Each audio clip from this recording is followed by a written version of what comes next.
નમસ્કાર મિત્રો, એક રબારી સમાજ વિશે અને કિંજલ રબારી અને પ્રેમ લગ્ન વિશે એક રેકોર્ડિંગ વાયરલ થયું છે. તમે સાંભળો અને વિડીયોને લાઈક શેર અને સબસ્ક્રાઇબ કરજો. ચેનલને મને કોમેન્ટમાં જણાવજો. Thank you.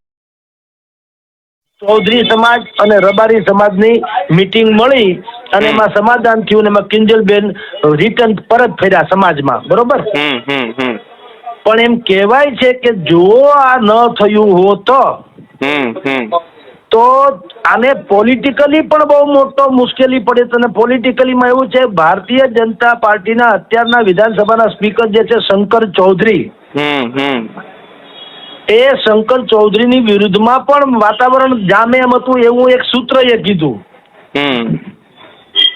એટલે સીધી રીતે એ ક્યાંય ઇન્વોલ્વ ન થાય. અત્યારે જે સમાધાન થયું એમાં કઈ શંકર ચૌધરી સીધી રીતે આવે કે એવું નહીં, કારણ કે ગોવાભાઈ રબારી માજી ધારાસભ્ય ગોવાભાઈ રબારી, પછી માવજીભાઈ રબારી ધાનેરા બનાસકાંઠાના, એવી રીતે અને ચૌધરી સમાજમાંથી શંકર ચૌધરી હોય કે બીજા કોઈ હોય, સમજી લ્યો.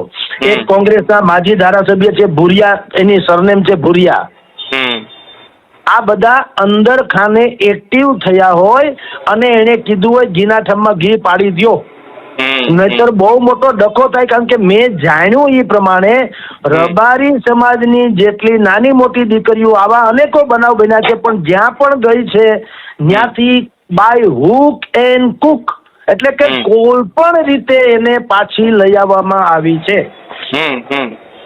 હમણાં તમારી જાણ ખાતર એક રબારી સમાજની એક દીકરી જે દલિતના દીકરા સાથે લવ મેરેજ કરેલા કે એવી કોઈ ઘટના હતી, તો રાજસ્થાન સુધી લોકોએ પીછો કરીને એને લઈ આવ્યા, મારકૂટે થઈને ઘણું બધું થયું. કેટલાક કિસ્સાઓમાં હરિયાણાથી પણ લઈ આવ્યા છે.